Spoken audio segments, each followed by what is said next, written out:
Is Steven not checked in yet? Oh, there he is. Awesome. Huh? Steven, I will let you introduce yourself, but take it away. Thank you for being here. I was just going to go over there so we can see better. All right. This is a good spot right here. All right. So as we were coming up on election day, I kind of saw the forest through the trees. I knew what was going to happen, and I had said, you know, that when 594 passes, I was going to plan an event, and it turns out that Gavin, who has more resources and a lot more passion than most anybody I know, put this on. I said, Gavin, I'll tell you what, I'll yield to you on the field as long as I get a speaking spot. So thank you so much, Gavin, for doing what a lot of us intended to do, is come out here and be non-compliant with constitutional law. Call me Gav! Everywhere I go, folks who have seen me run, I ran for state representative as a libertarian. They know that I bring my family everywhere I go, because everything that I do because I'm protecting my rights, but also the rights of my family and the rights of your family. Every word that I say, every idea that I have, every action that I take, I do because I care about not what's best for me, but what's best for everybody and what's best for our children. And what happened with 594 is not good for anybody. Can we all agree? Yeah! Not only is it not good, it's not constitutional. We like to talk about the U.S. Constitution and the Second Amendment to the Constitution that says we have the right to keep and bear arms. But there's a more powerful document. It's our state constitution. It's the reason why we exist here in Olympia today. And in that document, Article 1, Section 24 says that we have a right to defend ourselves, our property, and our family, and that right to bear arms shall not be impaired. Holy crap, that just changed the entire game. What does it mean to impair? It means to delay, it means to try to stop, it means to put any force of resistance against my right, my natural right to defend my family, to defend my property and defend my state. Therefore, any law that impairs my right to bear arms in defense of my family and my property is unconstitutional. Null and void! Try telling that to a liberal judge. We are the moral high ground right now. And because we failed in November and we allowed 594 to pass, now we have to fight harder to maintain this high ground. We have let the enemy advance. I was out here speaking in this very same spot, about 100 yards that way, back in April. And we were promised thousands of people to come out and talk about protecting our gun rights, and we were promised that these folks would come out and this would be our army to stop 594, and we had 70 people show up. We were the proactive 70. What has happened today is kind of a day of mourning. We're all being reactionary right now, but what did we do to be proactive to stop 594?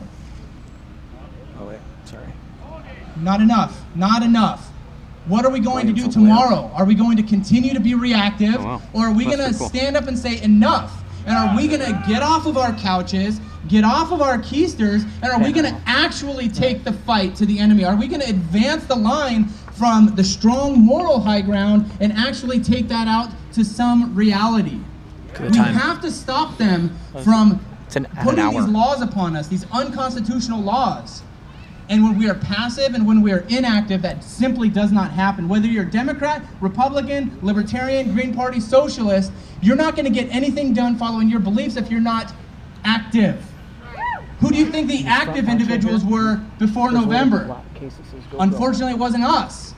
We weren't angry enough. We weren't loud enough. Who's angry? Yeah! Who's loud? Woo! Who's going to let stuff like this happen again? Right. Screen. So what do we do in the meantime until we can get this dealt with? Oh, that's cool. The one thing that the Libertarian Party pushes at every single event is jury nullification.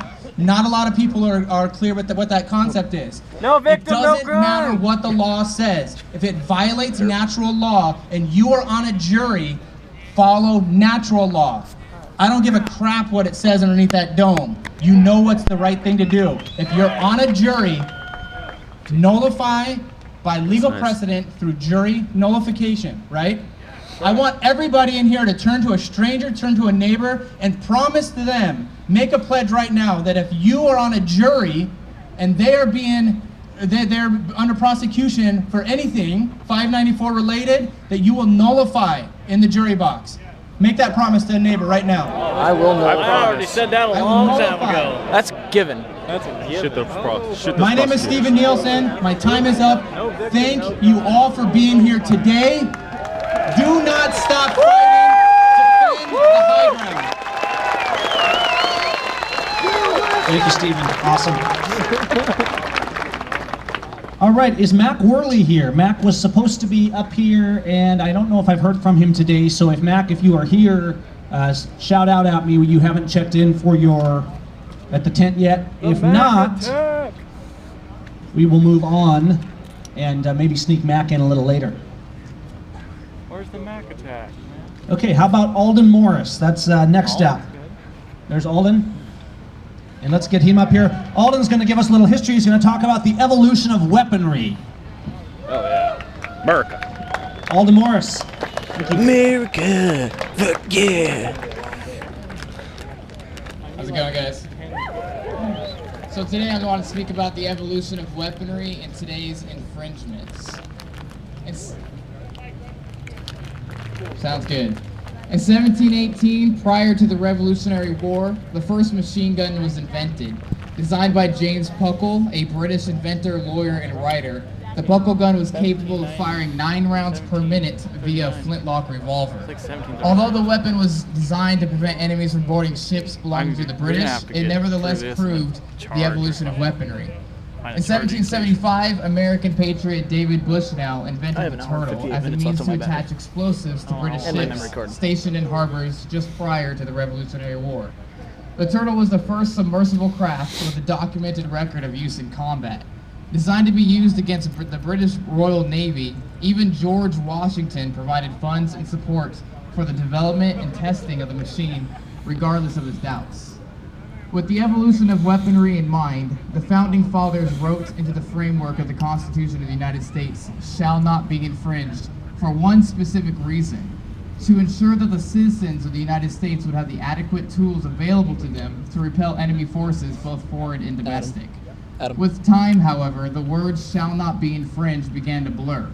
Administration after administration perpetually reinterpreted every American citizen's natural-born right to self-defense by requiring permits for the evolution of weaponry.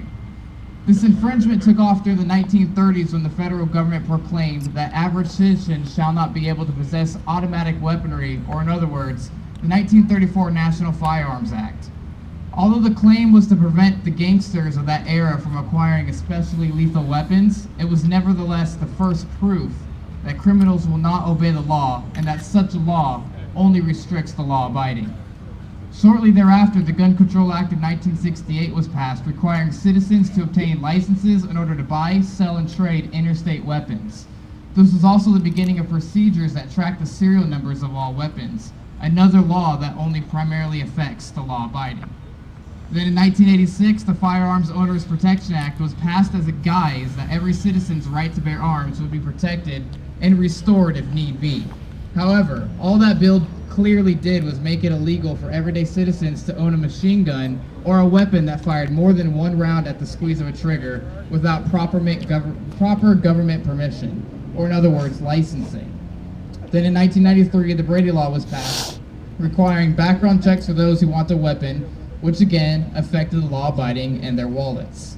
And again in '94 with Clinton's assault weapons ban, which made magazines with more than 10 rounds illegal in specific states as they were identified as large capacity magazines, as well as the bill focused primarily on semi-automatic weaponry. Fortunately, the bill expired in 2004. All of this legislation only affected the law-abiding. Requiring licensing in order to possess a weapon of choice for defense is an infringement on the right to bear arms. This is what we are here to realize once again. As Americans, we do not consent. As Americans, we will not comply. It is time to realize how important the words "shall not be infringed" are, and to realize what an infringement is. We do this by studying our history to understand our present and future.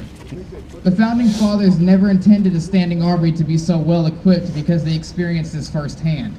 They intended that every American citizen be well armed and well regulated in place of a standing army. It's a comforting thought to realize that so many hundreds of years ago, men like George Washington pondered what weapons of the future would be like. With the puckle gun and the turtle as just some of their examples, they knew that one day weapons would be capable of firing hundreds and even thousands of rounds per minute, and that explosives would be able to be delivered miles away. And yet, they still wrote into the framework, "shall not be infringed." It's time to take back the definition of infringements from our current administration.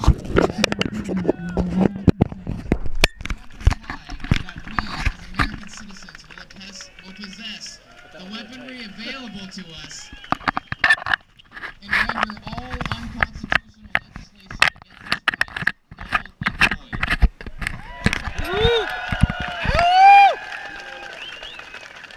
Thank you so much. Thank you, Alden. What a great bit of information. Folks, I'm looking for Graham Hunt. I seem to not be able to find him, but this is the way these things go. So we're going to just keep moving on, and we will schedule people in as needed to compensate. But as we go forward today, I want us to, first of all, understand that this isn't a protest, not just a protest. We are here to openly violate this lawless legislation. So you are welcome to safely buy and sell guns. You know, let's practice our safety like Cope talked about, but you're welcome to pass guns among each other, you know, show a friend your gun. Let's make it clear to the government that you don't get to tell us what we do with our guns as long as we are peaceful, constitutional, abiding citizens. We will not comply. Now, a couple people have asked about hashtags, and we're going to, if you're Twittering or things like that, we're going to be using the hashtag